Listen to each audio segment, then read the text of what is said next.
What is up, everybody? My name is Clement, and welcome to the 1Brotherhood podcast. Today, we will be talking about how, as we as young men are able to challenge each other, make ourselves stronger, grow faster, and become better leaders. The 1Brotherhood podcast means a lot to me. We're able to talk about being able to connect with our brothers, with people our ages, going to opportunities, getting scholarships, visiting colleges, and talk about real life situations. This is why, for me, the 1Brotherhood podcast means a whole lot to me because we're not just an organization. We are a movement. At the end of the day, we're family and we stay like family. On this episode, we will be talking about how we are able to grow as leaders, learn from our mistakes, and what made us become a better person.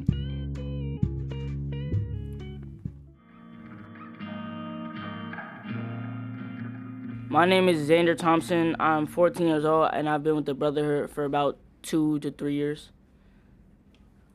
My name is Kofi Martin. I'm 17 years old, and I have been a part of the Brotherhood for about 2 years now, I would say.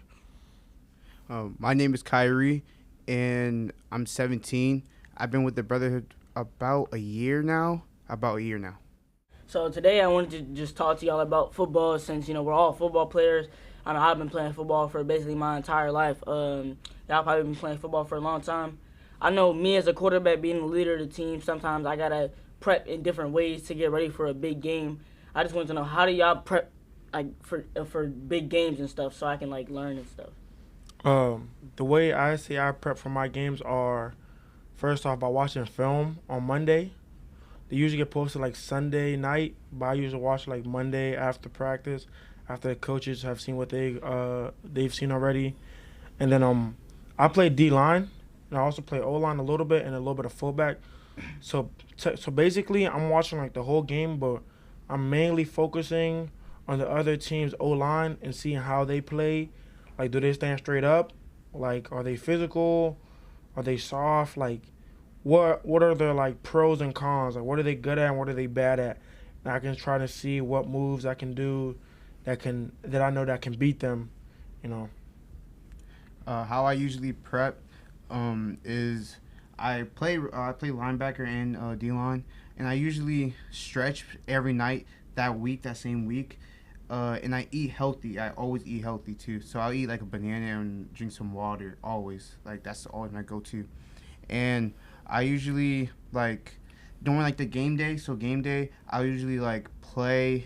I play some music in my ear, play some calming music, and get my whole body just right. So I'd be prepared for the game, stuff like that. Okay. My second question for the both of you was, I know both teams, when you play in a game, both teams have their moments, scoring touchdowns. How are you able to keep your composure not only when the other team scores a touchdown, but also when they're up by a lot and you have to have the composure to be able to come back and overcome that adversity? Usually when that do happen, I usually watch everybody energy is always going down. I see that, then I always be the game's not over yet. I always do that because everybody energy always die out. It's like we lost the game. That's how people usually look at it as. I'm no, the game's not over. Then I usually cheer up the team. I'll be the game's not over yet. Come on, come on, because everybody's just so sad and depressed for some reason. I don't know the reason why. Then yeah, I just tell everybody the game's not over. Get your mind ready. Drink some water. Just calm down. Get ready. The way I stay, I would say I'll stay composed after a team gets a big play is by just drinking water, like Kyrie said, and also looking at the iPad and seeing what the mistake was, and then communicating that with my teammates. Let them know that, all right, this is a way we can fix that and we can adjust. I would say just calm down, drink some water, and adjust to it because it's football. You're gonna make mistakes. Nobody's perfect. So just knowing that we are not perfect and everybody just staying on the same page. Are we good? They gotta play. We good. Just come around, turn around, and make a play and get the ball right back and let the offense go down and score. And as long as we have that mentality, I think the sky's the limit for us. What I'm saying? For sure.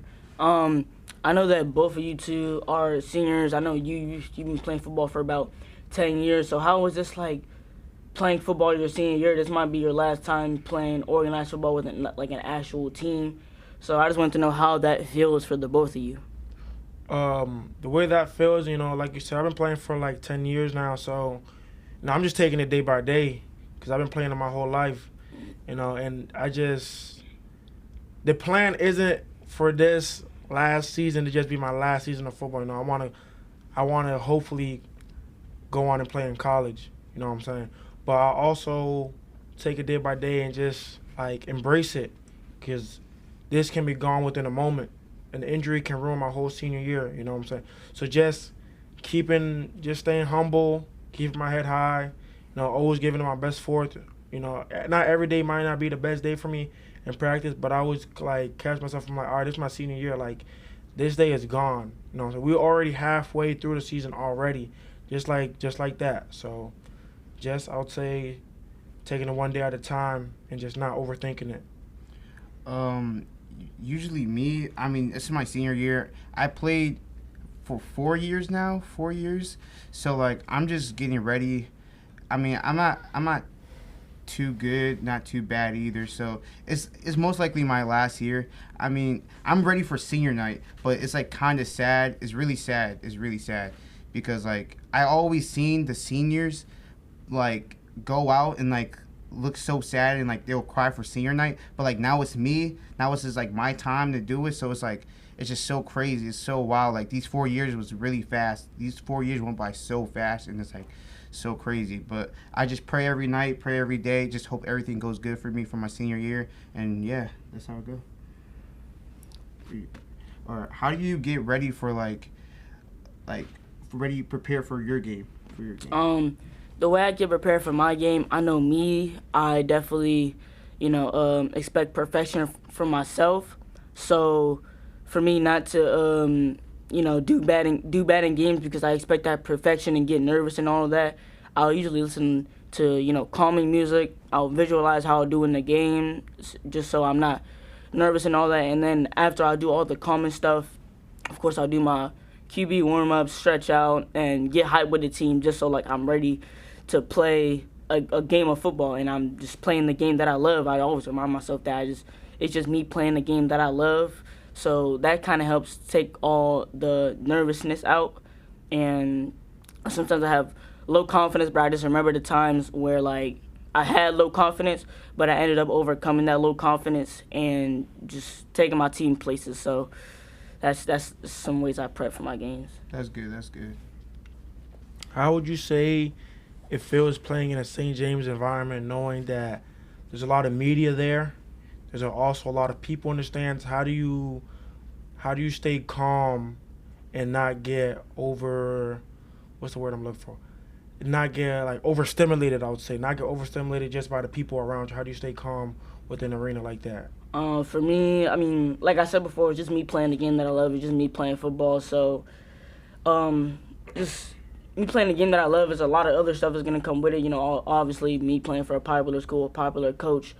It's going to be a lot of popularity, a lot of eyes on our school. But I just know if I keep working and everything and just single out the noise and all that and just keep working on myself and on the team, it just all the noise and all that just goes away, and I'm just focused on myself and how I could be better as a football player and as a person. So that's kind of just what helps me, just focusing on myself, just what I can control, what I can do, and the rest of the stuff will just come to me. I also have another question for you. How does it feel playing for a back-to-back state champion coach and knowing the standard that he has practiced? How does that feel, you say? I definitely feel like you should, if you want to play for Coach O, you should be coachable and just not be comfortable where you are, because obviously playing for Coach O, he expects like a lot, just because he's been to those places.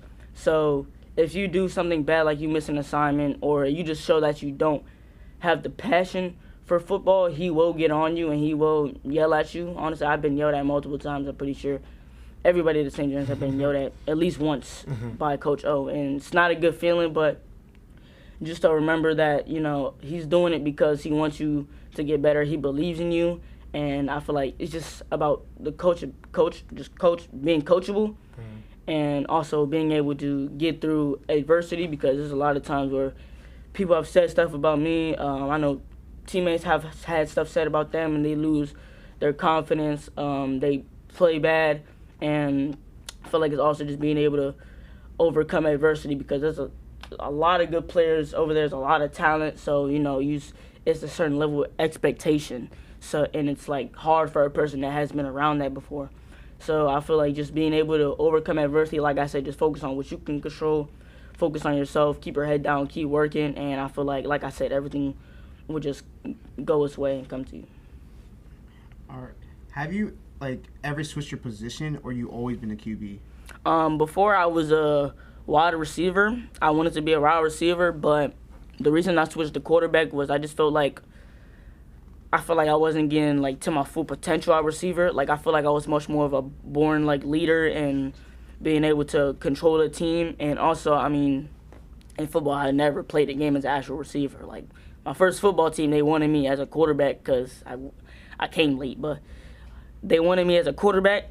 And then, the second year I came back, obviously I had to play quarterback the first year, so I just kept learning how to play quarterback. And I realized that this was the position for me. So as I just went on, I just kept wanting to play quarterback and kept learning, and yeah. What would you say is your why for you playing football? Like, what keeps you motivated? Like, whenever you're feeling down, like, you just go back and think about your why. Like, this is why I'm keep on going right now. It's just I love the game. It's like, I mean, the thing that mostly keeps me going when I'm playing football is that just the fact that I love playing the game. I love sports, but I love football the most. I've loved it ever since I was a kid, watching highlights on my computer in my living room. Tavon Austin, Cam Newton, all those players, just building my love for the game. That's kind of helped me build my why. My parents believing in me, my family believing in me, you guys, the Brotherhood, believing in me. Taking myself to these places, getting experience, getting coached up, and just knowing all the people that believe in me, all the hard work I put in, and how much I put into this game, how much heart I put into this game.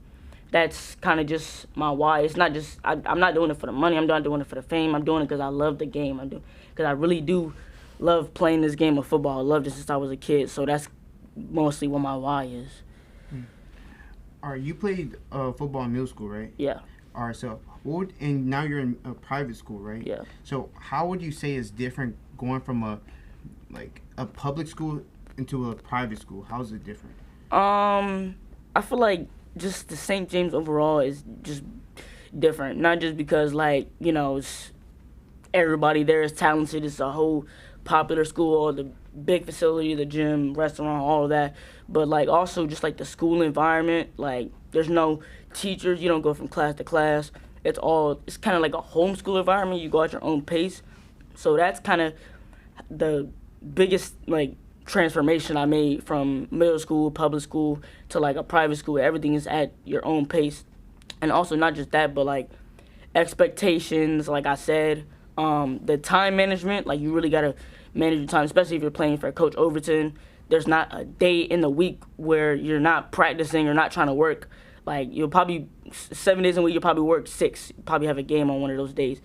But it's just it's really the time management. You have so much to do. You can't really just sit around and expect everything to come to you. You have to work for it. You have to really work to get what you want. So I feel definitely just time management is the biggest thing, that the biggest change that I felt.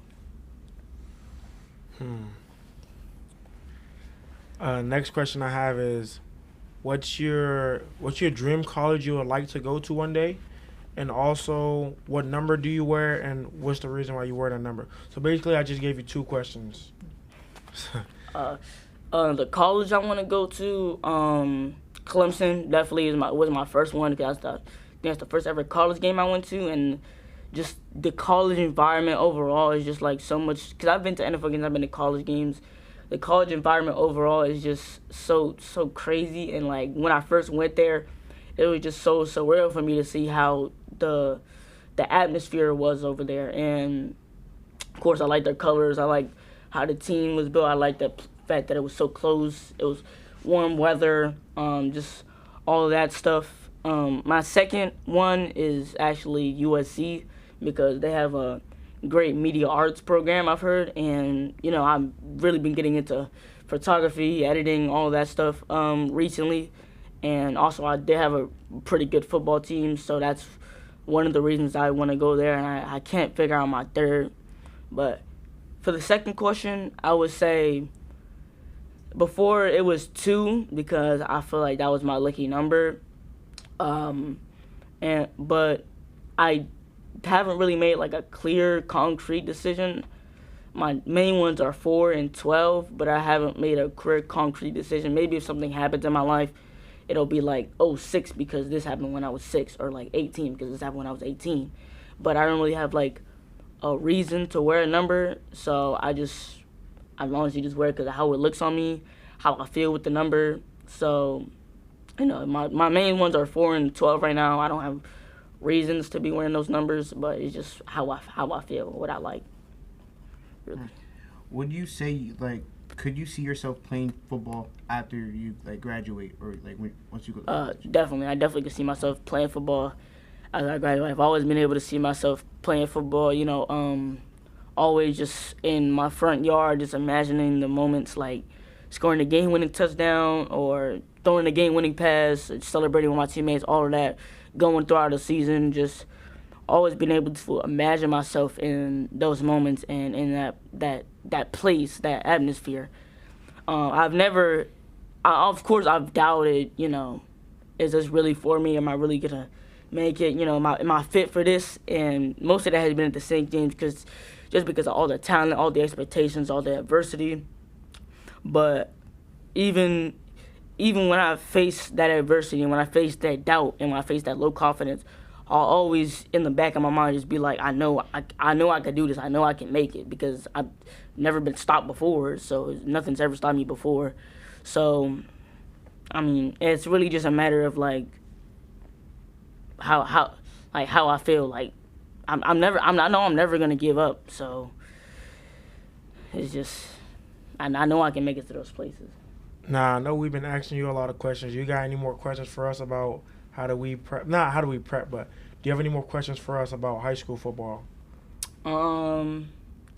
Have you ever faced any type of adversity, low confidence moments? Not only when you make a bad play, but when a coach yells at you, or a coach just doesn't like you, or your teammates don't like you.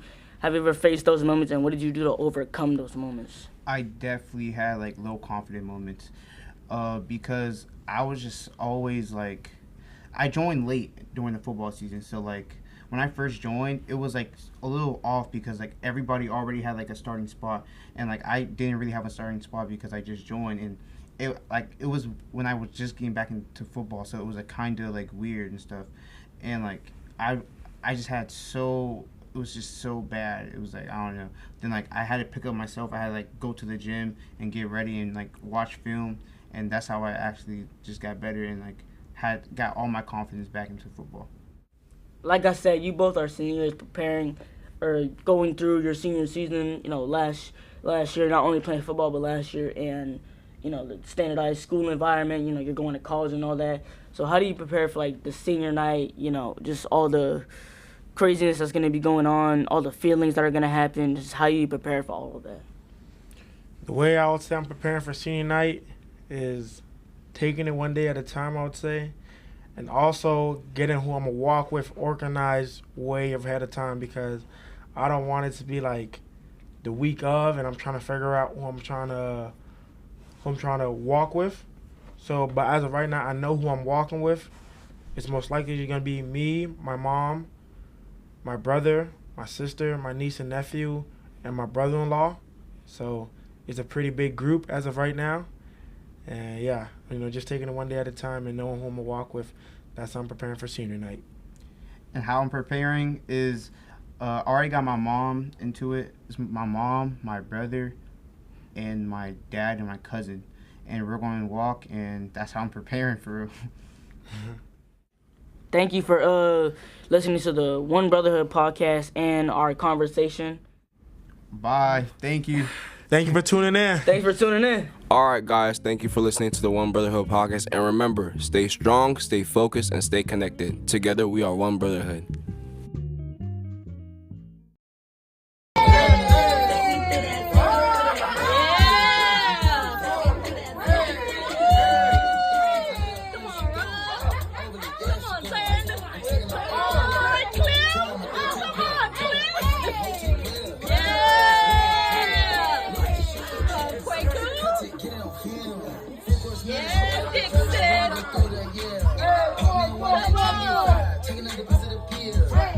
Yeah.